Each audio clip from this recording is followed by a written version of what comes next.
The self-development industry has been lying to you since your 20s, and now that you are in your 30s, the lies are finally catching up. Not because you failed, but because the game was designed for a version of your life that doesn't exist anymore. You have done the work, tried the routine, set the goals, and yet here you are, exhausted in ways weekend cannot fix, wondering in quiet moments whether you are somehow behind. What if being behind is a lie? There is a reason the 5 a.m. routine felt energizing at 25 and now it just sounds like a threat. There is a reason you can hit milestone after milestone and still feel like something is missing. We are getting to all of it, but first, let me show you exactly how this happened. At some point in your 20s, someone told you that 30 was the finish line. By then, you would have the career locked in, the relationship solid, the chaos would settle into something that looked like a life. And your 20s were supposed to be the acceptable mess, the one where falling apart was practically a rite of passage. Everyone said so. The uncertainty was growth. Nobody warned you that the 30 would feel exactly that, just with more financial consequences and less recovery time. The 30s don't simplify things, they compound them. You have got more responsibility stacked on top of same questions about who you are, what you actually want, whether the path you are on is yours or just the one that made sense at 22. Self-development industry, it did not update its product for this decade. It's selling you the same toolkit it sold to your younger self. And the entire business model depends on keeping you convinced that you are slightly not enough. And the next book, course, or the next habit system is what going to close the gap. Think about what gets sold. Morning routines that require waking up at least 2 hours earlier than you currently do, as if your exhaustion is just scheduling problem. 30-day challenges assigned for someone with no aging parents, no work that bleeds into every hour of the day. They are not selling you growth, they are selling you the feeling of potential. And the potential is renewable resource because it never has to cash out. The message underneath of all is stack your habits, level up your mornings, invest in yourself, and if it's not working, you just need to try harder or buy better. But here is what the industry can't sell you: the possibility that you already have what you need. Now, that message doesn't sell courses, which is exactly why you have never heard of it. Here is where it gets personal.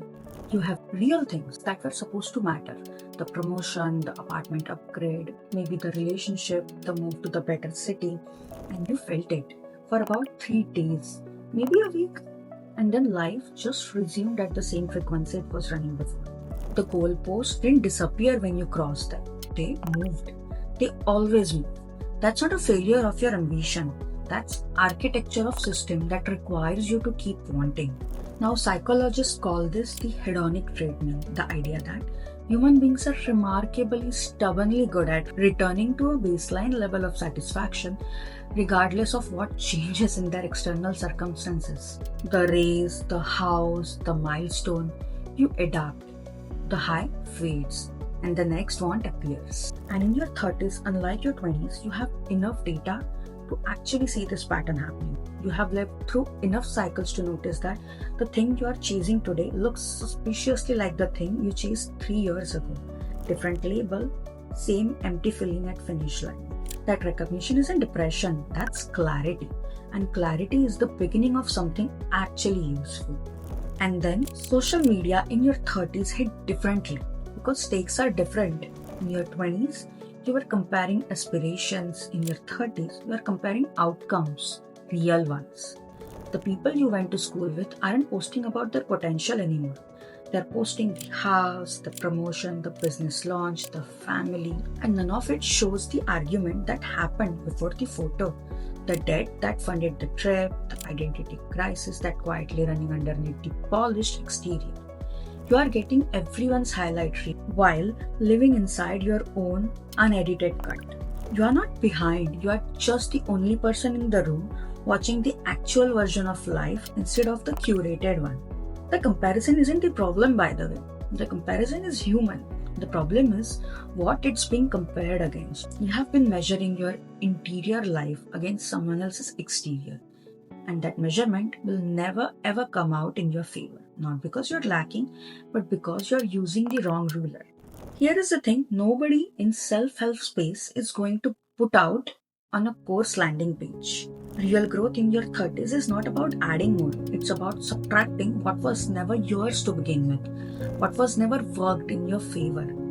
You are not a project to be optimized, you are a person who has been carrying the definition of better that was handed to you. And the work now is deciding what says, because you have enough self knowledge now to actually do the audit, to look at a relationship or a career path or a habit and ask, does this actually serve who I am or who I was trying to become? And here is the hard answer. Some things that were genuinely useful at 25 are weight at 32. Not because you failed them, because you grew past them. And growth that doesn't involve some letting go isn't growth, it's just accumulation. The most radical thing you can do right now isn't wake up earlier, it's get quieter. Slow down long enough to hear what you actually want underneath all the noise of what you're supposed to want. The real self development in your 30s doesn't photograph well. It looks like saying no to something that would have impressed people and cost you something you can't get back. It looks like having an honest conversation with yourself about a path you have been on longer than it deserves. It looks like setting a boundary that makes someone uncomfortable and not spending 3 days second guessing whether you had the right to. It looks like admitting that you want something different now, even if it doesn't make sense to the people who knew you at 25. Even if it requires dismantling something you worked hard to build. The goal here was never the life that looked the most impressive from the outside. The goal was the life that felt the most like yours on the inside. You just needed the 30s to have the clarity and the courage to say it out loud. This decade isn't the consolation prize for a messy 20s.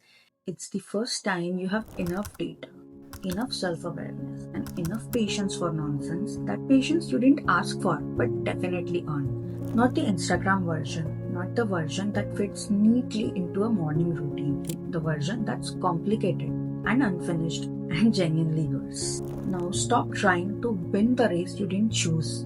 The work isn't at the finish line, it's in figuring out finally whether you even want to run or not. We opened this with a warning. The self development industry has been lying to you.